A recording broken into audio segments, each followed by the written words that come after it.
قل إن كنتم تحبون الله فاتبعوني يحببكم الله।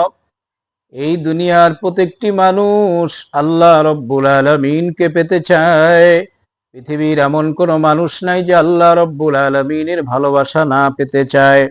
এই পৃথিবীর কাফের মুশরিক ইহুদি খ্রিস্টান সবাই স্বীকার করে আমাদের বানানেওয়ালা প্রভু একজন আছে, আসমান জমিনের বানানেওয়ালা প্রভু একজন আছে। এতদা সত্ত্বেও তাদের ভুল, সবচাইতে বড় ভুল যেটা, সেটা হলো তারা আল্লাহকে মানে কিন্তু নবীকে তারা মানে না। নবী করিম সাল্লাল্লাহু আলাইহি সাল্লামের যুগে কাফির মুশরিকেরা আবু জেহেল, উতবা, সাইবা তারাও মানত যে আমাদের সৃষ্টিকর্তা একজন আছে, আসমান জমিন বানানেওয়ালা একজন আছে, আমাদের রিজিক দাতা একজন আছে, সব কিছুর সৃষ্টিকর্তা পরিচালক একজন আছে, তিনি হলেন আল্লাহ। আল্লাহ নাই এটা কোন জাতি আজ পর্যন্ত বলে নাই। আল্লাহ তাআলা কোরআনুল কারীমের ভিতরে বলেন, হে নবী, আপনি যদি জিজ্ঞাসা করেন আসমান কে বানাইছে, বলবে আল্লাহ।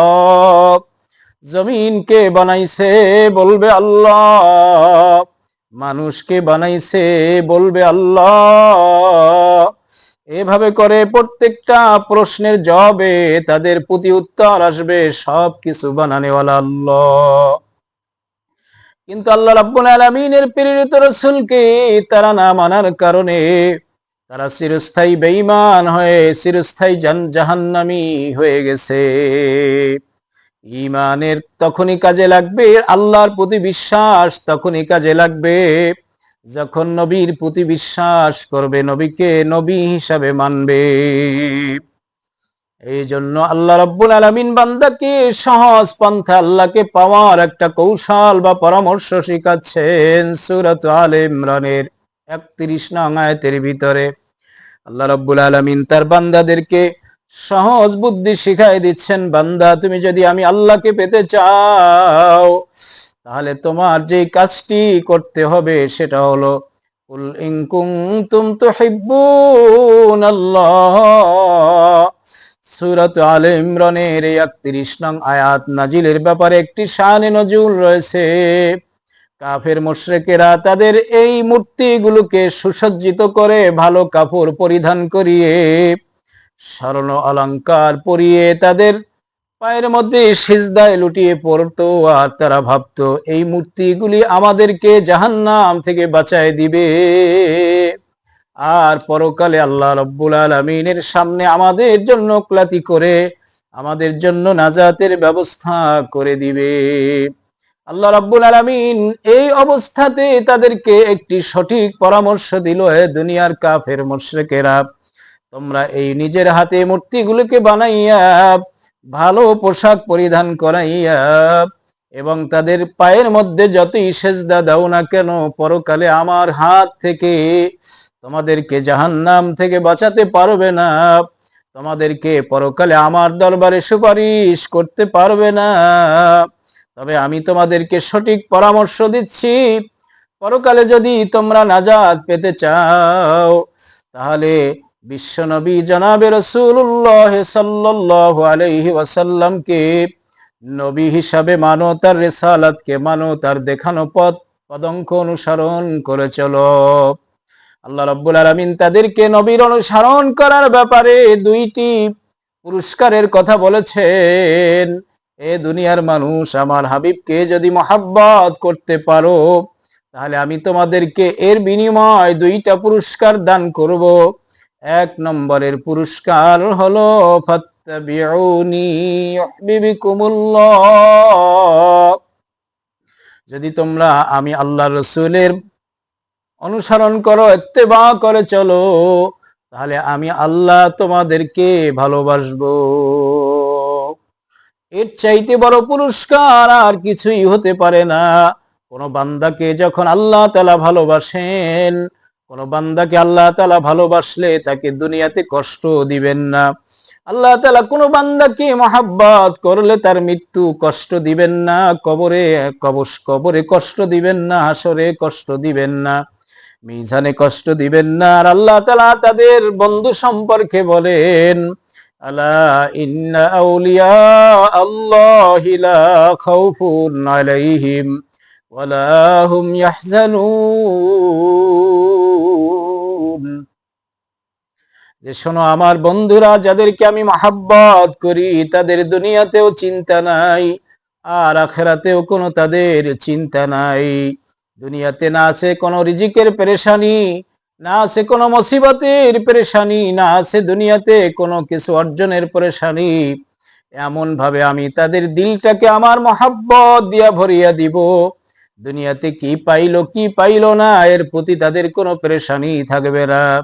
তাদের শুধু একটাই পেরেশানি, মালিককে কেমনে রাজি করা যায়।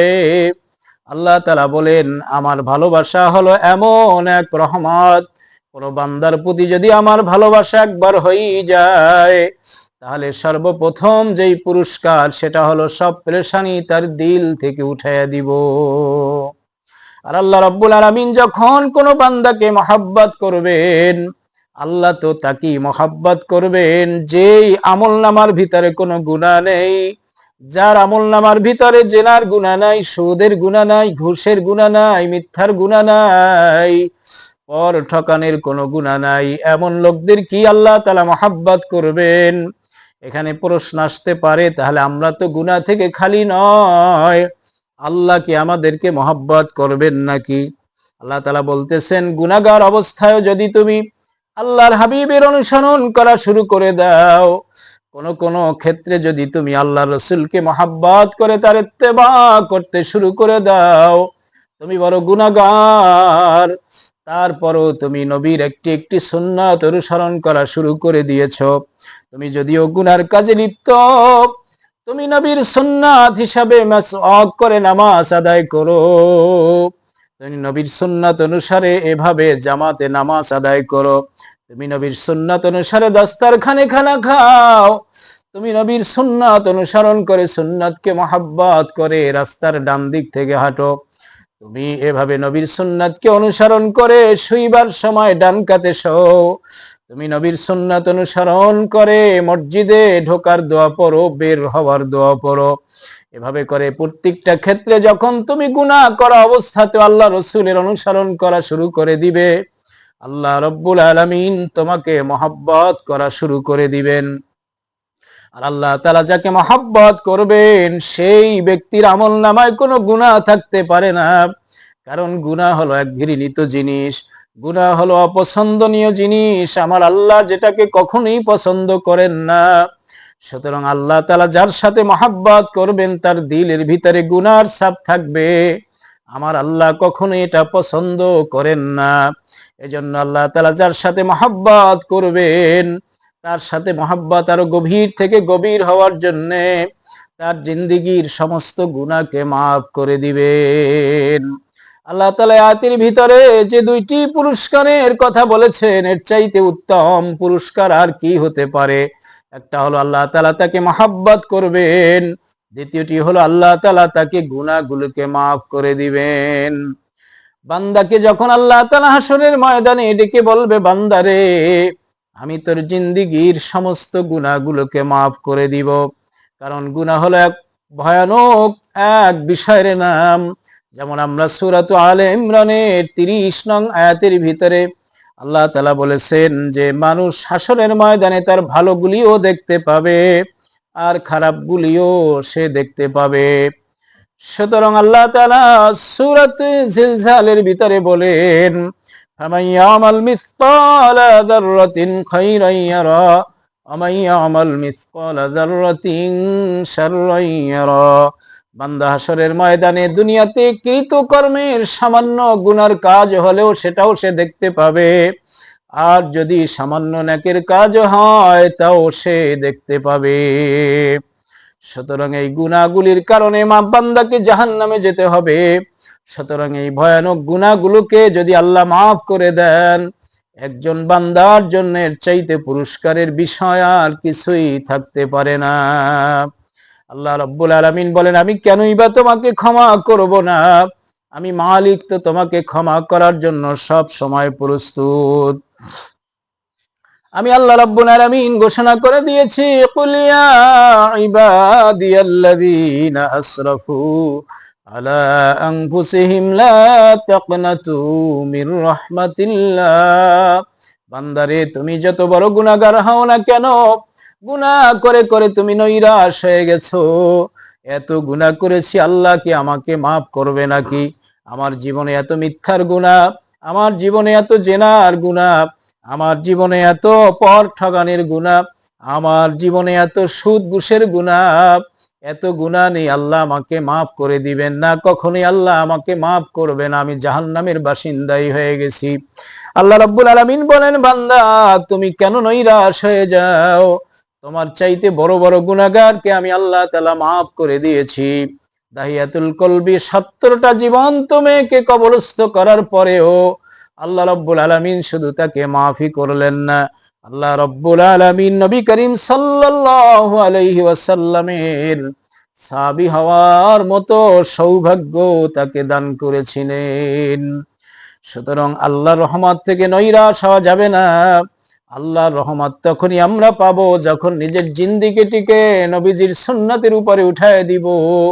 আল্লাহ রাব্বুল আলামিনের হাবিব জনাবে রাসূলুল্লাহ সাল্লাল্লাহু আলাইহি ওয়াসাল্লাম বলেন, মান আহাব্বা সুন্নতি ফাকাদ আহাব্বানি ওয়া মান আহাব্বানি কানা মাইয়া ফিল জান্নাহ। যে আমার সুন্নাতকে অনুসরণ করবে, মহাব্বত করবে, সে যেন আমি রাসূলকে মহাব্বত করলো, আর যে আমি রাসূলকে মহাব্বত করলো সে আর আমি একই জান্নাতে থাকবো। আল্লাহ রাসূল সাল্লাল্লাহু আলাইহি সাল্লাম বলেন, তারাকতু ফীকুম আমরাইনি লান তাদিল্লু মা তামাসসাকতুম বিহিমা কিতাবাল্লাহি ওয়া সুন্নাতা রাসূলি। হে আমার উম্মত, আমি যাওয়ার আগে তোমাদের জন্য যদি দুটি জিনিস রেখে যাচ্ছি, একটি হলো কোরআন আর একটি হলো হাদিস। বিশাল বড় রেল লাইন, রেল গাড়ি যেরকম দুটি লাইনের উপর থেকে তার গন্তব্যে পৌঁছে যায়, তোমাদের এই 3.5 হাত রেল গাড়িটাও যদি দুটি পাতের উপরে, দুটি লাইনের উপরে উঠাই দিতে পারো, তোমাদের এই রেলগাড়ি চলতে চলতে দুনিয়ার কোন স্টেশনে ভিড়বে না। তোমাদের এই গাড়িটি, রেল গাড়ির স্টেশন, মেইন স্টেশন জান্নাতের গেটে গিয়েই ভিড়ে যাবে। এজন্য আমাদের প্রত্যেকটি কাজ নবীর সুন্নাত অনুসারে করা চাই। নবীজি যেভাবে বলেছেন, চলেছেন, লেনদেন করেছেন, সেভাবে করা চাই। তাহলে আল্লাহ রাব্বুল আলামিন আমাদের জন্য জান্নাত ফ্রি করে রেখেছেন। আমার আল্লাহ বলেন, মা আতাকুমুর রাসূলু ফাখুযু ওয়া মা নাহাকুম আনহু ফান্তাহু। আল্লাহ রাব্বুল আলামিন বলেন, হে আমার বান্দারা, নবীজি যেটা করেছেন সেটা তোমরা করো, নবী যেটা বর্জন করেছে সেটা তোমরা ছাড়ো। কারণ নবীজি নিজের থেকে কোনো কিছু করে না। মা ইয়ানতিকু আনিল হাওয়া ইন হুয়া ইল্লা ওয়াহয়ু ইউহা। নবীজি যে কথা বলেন সে কথাটি আমার, আমি এভাবে তাকে বলতে বললি সে বলে, নিজের থেকে সে কোনো কথা বলে না। কুল আতিউর রাসূল ফাকাদ আতা আল্লাহ। আল্লাহ রাব্বুল আলামিন বলেন, মহান আল্লাহ রাব্বুল আলামিন বলেন, তোমরা যদি আমার হাবিবের অনুসরণ করো তাহলে আমার অনুসরণ করা হয়ে যাবে। সুতরাং কত বড় ধরনের কথা। আল্লাহ তাআলা বলেন, ফা ইন তাওয়াল্লাউ ফা ইন্নাল্লাহা লা ইউহিব্বুল কাফিরিন। আল্লাহ বলেন, আমার নবীকে অনুসরণ করা থেকে, আমার অনুসরণ করা থেকে যদি তোমরা পিছপা হয়ে যাও, মুখ ফিরে নাও, তাহলে জেনে রাখো কাফের সম্প্রদায়কে আমি ভালোবাসি না। মাইয়ুতিউর রাসূল ফাকাদ আতা আল্লাহ। নবীকে অনুসরণ করতে পারলে তোমরা যেন আমি আল্লাহ কি অনুসরণ করেছো, আল্লাহ কি মেনে চলেছো, এটাই আমি ধরে নিব। সুতরাং সূরাতুল আলে ইমরানের ভিতরে নবী করিম সাল্লাল্লাহু আলাইহি সাল্লামের ইত্তেবার যে সংক্ষিপ্ত আলোচনা আমরা করলাম, এ থেকে বুঝতে পারলাম নবী করিম সাল্লাল্লাহু আলাইহি সাল্লামের ইত্তেবা ছাড়া আমরা পরকালে নাজাতের আশা করতে পারি না। আল্লাহ রাসূল সাল্লাল্লাহু আলাইহি সাল্লাম, নবী করিম সাল্লাল্লাহু আলাইহি সাল্লাম নিজের কথা এবং সাহাবায়ে কেরামদের কথা বলেছেন, তোমরা হেদায়েতের পথে চলার জন্য আমি নবীকে এবং সাহাবায়ে কেরামদেরকে অনুসরণ করে চলবে। আল্লাহ রাব্বুল আলামিন আমাদেরকে নবী করিম সাল্লাল্লাহু আলাইহি সাল্লামের ইত্তেবা করে চলার মতো তৌফিক দান করেন।